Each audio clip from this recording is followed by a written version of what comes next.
So we had a really interesting conversation. We started with Leah from VeggiePod, who was really talking about a pivotal point that they are at in terms of the growth and how to, the fact that they've gone from one country to, I think, 10 countries in a pretty short period of time, and how to continue the veggie analogy, how to cultivate the relationships with their existing customers. And it just occurred to me, Leah, after we spoke, that cause might just be right in the zone. I mean, if you think about, frankly, what BBG is doing on furthering the conversation around environment and the opportunity and the causes that could be allied to planting more seeds, there's some wonderful opportunities there on a country by country basis. Wouldn't be difficult to pick off who the major players are and how to align what you do with good local causes. That might be an interesting one. Sorry, can I just butt in for 1 second? Karen Firestone, who is in your group with Lifeline Australia, I'd love her to be part of the Diversity, Equity and Inclusion Forum, and maybe we all spend 3 or 4 months just focusing on helping Lifeline and doing a project for Lifeline. Would that be cool, Karen? That would be amazing. I'm not going to say no to that. Right. No. I'd be happy. I'd be happy to pick that one up with Karen. Perfect. Very, very happy to do that. Yeah, and I'll also get Jane to contact you as well. Great. Absolutely wonderful. Yeah. Great. And certainly, Karen, coming out of COVID, I think what Lifeline is doing, the shadow pandemic is just absolutely vital right now. I don't think people quite realize the impact. It's been really quite difficult. We've had a 44% increase in calls to Lifeline since the fires started in 2019, and we segued straight from fires into COVID, and it's been COVID ever since. And because of this last lockdown, the calls have just skyrocketed. People are under so much duress and stress, and I can't emphasize enough how much our partnerships mean to us in helping raise awareness and doing stuff to help. So yeah, I'm very happy to talk to anybody who's keen to partner with us. Well, I'm part of that diversity, equity, and inclusion group, Karen, that Ivan was talking about. So we'd be very, very happy to have a chat with you about getting on board in some way, shape, or form. Yeah, and if it's not anybody else, our corporate team. If anybody else is interested in supporting a specific cause or has a cause that's really close to their heart, let us know, and we can all support that and develop a project to support that. Absolutely. The next person who shared was Daniel, and I don't know, Adam, if you've heard this term before, but Daniel said, how to avoid the bribe. Gotta love that. How do you like that for hitting it on the nose? How to avoid the bribe. Do you want to comment? How to avoid the bribe? Well, it's all a perception. A bribe is really an unbalanced relationship. So in everything, it's a value exchange. So if you give me your data and I give you a reward or a benefit, there's a true value exchange. It's not a bribe. So it's a perception thing rather than, and that's exactly my comment on what a bribe, an incentive isn't, if you can see an incentive, is it an incentive or is it a bribe?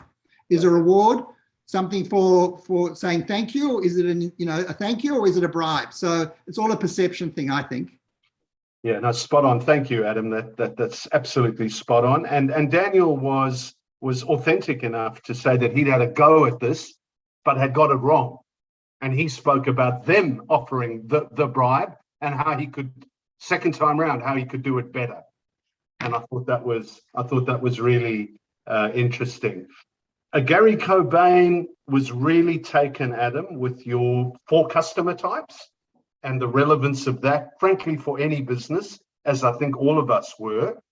And he's a guy who walked the walk.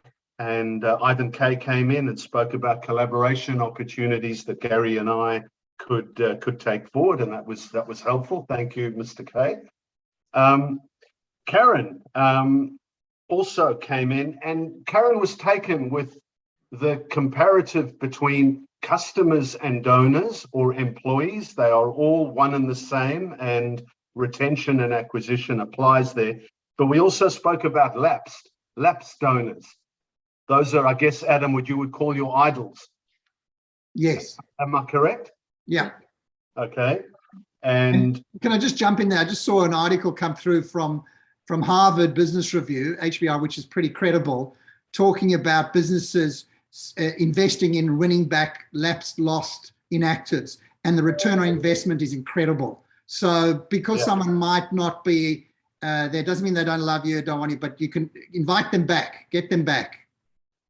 Absolutely, absolutely. And very often about that. Very often in the charity world, the lapsed donor databases are significantly greater than the actives, and there is wonderful opportunity to re-engage cost effectively, and it can all be measured, and certainly it should be. The last. I'm sorry, Ivan, I don't mean to interrupt, but I just want to say a quick goodbye to everybody. It's been a pleasure to meet you all. I would like to continue these conversations. I have another 10 o'clock meeting I need to go to. So we'll connect more. And Karen, what was your key takeout from today? I quite liked the 4 archetypes. I thought that was very interesting. I liked the 11 points that that Adam spoke about earlier. Yeah, there were a lot of really interesting comments that, being in the philanthropy space, were very interesting because they were very related. Excellent. Thank you. All right.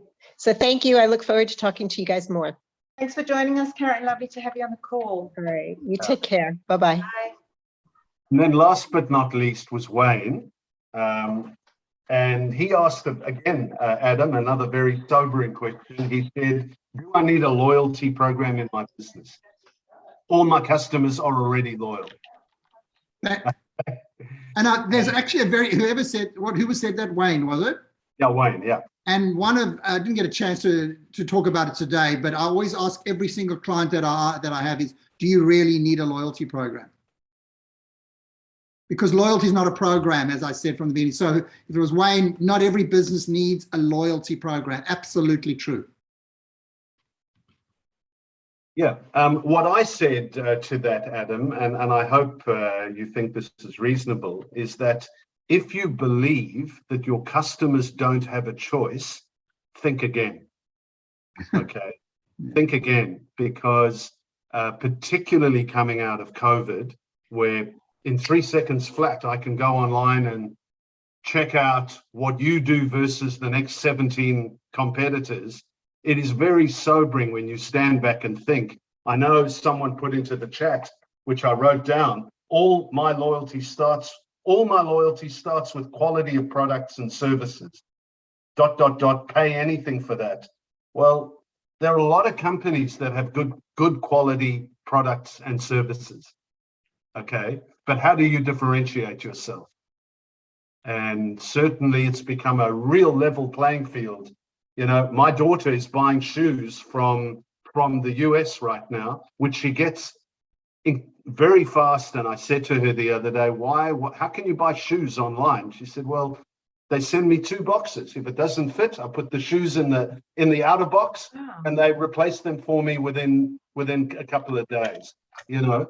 So, you know, your comment, Judith, about, you know, lots of things coming back into your house, at the end of the day, we really need to, I think, even if the decision, Adam, is not to implement a loyalty program, once you've truly considered it, then at least you can tick that box and say you've considered it. Okay. But my counsel is to, at the very least, do that discovery process so that you can determine, if you are going to implement a loyalty program, how to do it and do it well.